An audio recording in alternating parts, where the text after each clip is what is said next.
ही अभूतपूर्व है। ये विवाह पंचमी है। विवाह पंचमी जब भगवान राम और माता सीता का ब्याह हुआ था। सोचिए, ब्याह की उस घड़ी में, अभिजीत मुहूर्त में जब भगवान राम प्रकट हुए थे और वहां से सूर्य वंशी राजा राम, जिन्होंने राम दरबार सजाया, जिन्होंने विश्व को ये बताया कि मेरी नजर में हर कोई एक है, समान है, आज उसी भगवान राजा राम का दरबार भी सज गया है। रामलला का मंदिर भी संपूर्ण हो गया है और ध्वजारोहण भी हो गया है। उत्साह देखिए अयोध्या का, अयोध्या वासियों का। कोई सिर झुका रहा है, नमन कर रहा है, भगवान को अंदर समेट रहा है, कोई धर्म के संचार का प्रचार में अपने हाथ उठा रहा है। अलौकिक है ये क्षण और इसीलिए आज की शुभ घड़ी में ये दिन आया है। तो हम सब आज इस अभूतपूर्व क्षण के गवाह बने हैं। प्रधानमंत्री नरेंद्र मोदी और संघ प्रमुख आगे बढ़ते हुए ध्वजारोहण हुआ है और ये पूरा इलाका, अगर संजय हम अपने दर्शकों को बताएं, जैसे आज आसपास जो टिला भी बनाया गया है, वहां से अगर आप देखिए तो ध्वज का अद्भुत आपको नजारा मिलेगा। स्वर्ण शिखर और धर्म ध्वज हर तरफ से देखिए। ये परकोटा से एक एंगल है जिसमें आप पूरा मंदिर देख रहे हैं।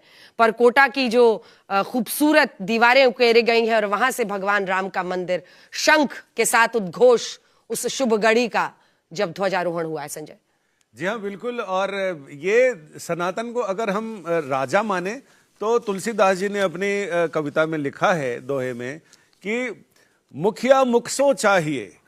राजा को कैसा होना चाहिए? राजा को मुख की तरह होना चाहिए। खान पान सो एक, सिर्फ मुख ही खाता है, लेकिन पाले पोसे सकल अंग तुलसी सहित विवेक। उसको फिर पूरे हर अंग को, रोम रोम को पौष्टिकता मिलती है। राजा को ऐसा होना चाहिए। सनातन की धर्म ध्वजा ये बताती है कि सबके लिए एक हिसाब रहेगा।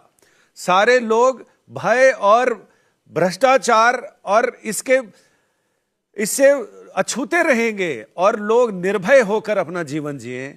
तो ये धर्म ध्वजा बताती है। राम राज्य कहा जाता है। राम राज्य का यही अर्थ है। राम राज्य एक ऐसी अनुभूति होती है जिसमें हर कोई ये महसूस करे कि भगवान राम सीधे उनके प्रभु हैं, उनके राजा हैं, उनकी रक्षा के लिए हैं, उनके साथ खड़े हैं। जब हर व्यक्ति को ये एहसास होता है तब भगवान राम को राजा राम कहा जाता है। और ये ध्वज भी जो आज आपको लहराता हुआ दिखाई दे रहा है 11 फीट बाय 22 फीट, उसमें कोविदार का वृक्ष, वो भी बताता है कि राम और सीता के समागम का जो सिंबल है वो उस पत्ते में होता है। सूर्य वंशी थे राजा राम, तो इसीलिए सूर्य भी उकेरा गया है और उसमें है ओम।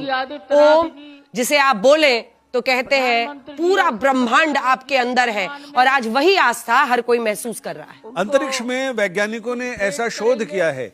वहां जब रिकॉर्डर ले जाए गए तो उनका यह कहना है कि अंतरिक्ष में और सूर्य के चारों ओर जो सन्नाटा है, लेकिन सन्नाटे में एक ध्वनि है, वो ध्वनि ओम जैसी है, उसका रिजोनेंस ओम जैसा है। तो उन्होंने रिकॉर्ड किया। रिकॉर्ड कर जब वो यहाँ पर उन्होंने सुना तो उन्हें लगा कि वो ओम जैसी ध्वनि है।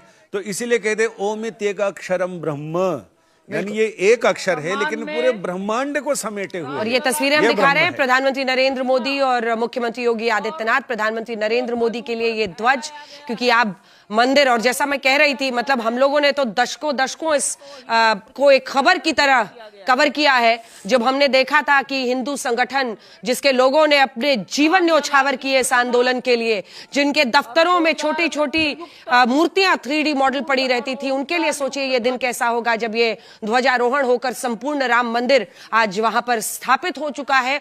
उन सब के लिए ये बड़ा दिन है। प्रधानमंत्री नरेंद्र मोदी के जीवन में एक बड़ा दिन है।